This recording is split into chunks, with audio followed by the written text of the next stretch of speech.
ምናልባት እመቤታችን በእጆቿ ሚስማር አልገባ ይሆናል። ምናልባት እግሮቿንም አልተቸነከረች ይሆናል። ነፍሷ ግን አብሮ ከልጇ ጋር ይቸነከር ነበር። ልጇን መራራ ሐሞት ሲያጠጡት ነፍሷ የሐዘንን መራራ ሐሞት ይጠጣ ነበር። ልጇ ኢየሱስ ክርስቶስን ለእንጊኖስ ሮጦ መጥቶ ጎኑን ሲወጋው የእርሷም የነፍሷ ጎኖች አብረው ይወጉ ነበር በሐዘን።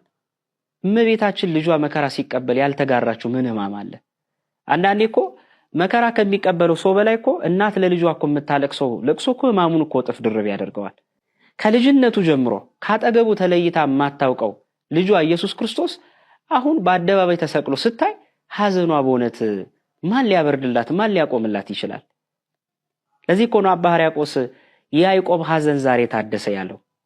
ያዕቆብ ስላላየው ልጁ የሚያለቅስ ከሆነ ድንግል ማርያም በቀራንዮ አደባባይ ላይ ስለተሰቀለው ልጇ ስለምን አታለቅስ ይላል።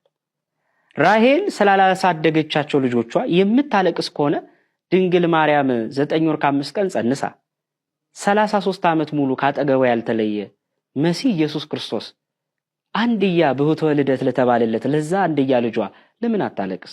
እመቤታችን ከልጇ ጋር ዓርብ ዕለት አለቀሰች። እኔ አንድ ሰው በእኔ መዳን ውስጥ እመቤታችን ድርሻ አለ ወይ ሲል ለዚህ ሰው ጥቅስ አይደለም መጠቀስ ያለበት። በቃ ዕለተ ዓርብን ዝም ብሎ ያንብበው። የእመቤታችን ለቅሶ በራሱ በቂ ጥቅስ ነው። የእኔ መድኃኒት ቤዛም የሆነኝ አምላኬ በተሰቀለ ሰዓት ሕማሙ ሕማሜ ነው ብላ አብራ ያለቀሰች አብራ የታመመች እመቤታችን ከዚህ በላይ ከነገረ ድነት መሳተፍ ምን አለ? ማንም ባልነበረ ሰዓት ከዮሐንስ ወንጌላዊ በቀር እኮ አጠገቧ ያጽናናት ማንም አልነበረም። ለዚህ ነው እውነተኛ ንጽሕት ድንግል ጽሬት የሆነች እናቱን ልቡን ላነጻ እስከ መስቀል ድረስ ለታገሰ ለዮሐንስ እነኋት እናት እነሆ ልጅሽ ብሎ ሰጣት። ምክንያቱም እስከ ዕለተ ዓርብ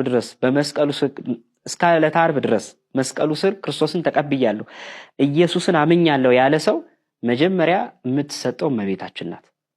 ስለዚህ አንድ ሰው ቀራንዮ ነኝ እኔ ድኛለሁ ብሎ ሲያስብ አንድ የዘነጋው ነገር ቀራንዮ ስር የሆነ ሰው ግዴታ እመቤታችንን ካጠገቡ ማግኘት አለበት።